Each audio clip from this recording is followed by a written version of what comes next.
If you ask people what the most powerful dinosaur in history was, most of them will answer instantly. T-Rex. Movies say T-Rex. Games say T-Rex. The internet worships T-Rex. But science clears its throat and says, actually, not exactly. Because the largest predatory dinosaur that ever lived was not the tyrant king. It was bigger, longer, heavier, and ironically, it wasn't interested in being king at all. Its name was Spinosaurus, and it might be the most misunderstood dinosaur to ever walk the earth. At first glance, Spinosaurus looks like a final boss. Over 50 feet long, taller than a T-Rex, weighing up to 9 tons. A massive sail rising from its back, like a living war banner. Long jaws filled with sharp teeth, claws, muscle. Everything about it screams dominance. Which is exactly why people get it wrong. Because Spinosaurus didn't evolve to fight dinosaurs. It evolved to avoid them. Its skull wasn't built like a bone-crushing vice. Unlike T-Rex, which had a short, wide skull designed to pulverize anything it bit, Spinosaurus had a long, narrow snout, more like a crocodile. Its teeth weren't thick and serrated for tearing flesh. They were smooth, conical, and perfect for gripping slippery prey. Fish. Yes. A predator larger than a bus. Optimized for catching fish. While other theropods were evolving for land combat, Spinosaurus quietly chose a different lifestyle. Water, rivers, swamps, floodplains, places where giant predatory dinosaurs were awkward, slow, and uncomfortable. Places where Spinosaurus was at home. Its bones were unusually dense, helping it sink rather than float. Its tail was tall and paddle-shaped, built for propulsion in water.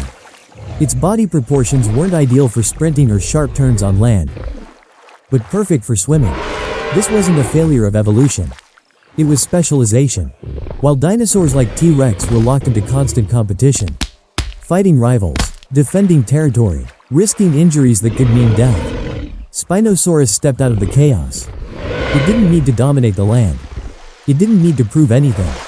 It simply went where the food was easier. In the late Cretaceous, freshwater ecosystems were packed with enormous fish. Some of them over 6 meters long. Slow. Abundant. Low risk. Why wrestle another apex predator when dinner swims directly toward you? If dinosaurs had personalities, T-Rex would be the aggressive champion demanding respect. Spinosaurus would be the quiet giant who doesn't show up to the fight because he already ate. And then there's the sail. That giant structure on its back is responsible for more misconceptions than anything else. People assume it was a weapon, a threat display, a sign of aggression. But science isn't convinced. The sail may have helped regulate body temperature, or made Spinosaurus more visible to potential mates, or assisted with stability in water, or all of the above. What it almost certainly did not do was turn Spinosaurus into a better fighter. In fact, the sail likely made it worse on land. It raised the center of mass, made balance harder, and reduced agility. Spinosaurus wasn't clumsy, but it wasn't built for brawling either.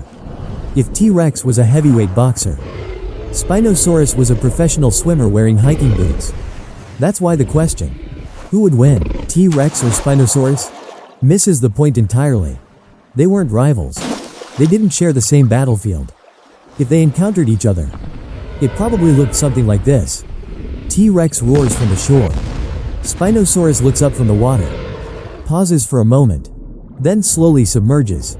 Not out of fear, out of logic. Because Spinosaurus didn't need to fight to survive. And that's the real twist. Despite being larger than T-Rex, Spinosaurus didn't dominate through violence. It dominated through adaptation. It avoided unnecessary conflict, reduced competition, lowered injury risk. In evolutionary terms, that's genius. Many predators didn't die from losing fights. They died from infections, broken bones, starvation after injuries. Spinosaurus minimized all of that by choosing a different niche. It wasn't weaker. It was smarter. It didn't play the same game. And that might be the most modern lesson a dinosaur could teach us. Because power isn't always about confrontation. Sometimes, power is knowing when not to engage. Sometimes, the strongest move is stepping aside, while everyone else fights for dominance. The smartest survivor finds a quieter path and lives longer. So no, Spinosaurus wasn't the king of the dinosaurs. It didn't want the throne. It didn't want the spotlight. It just wanted water, fish, and peace. A giant that ruled by not ruling at all. And maybe that's why, millions of years later, we still don't know exactly how it lived. Because Spinosaurus wasn't trying to be remembered. It was just trying to survive. Subscribe for more prehistoric truths. DinoXplosion.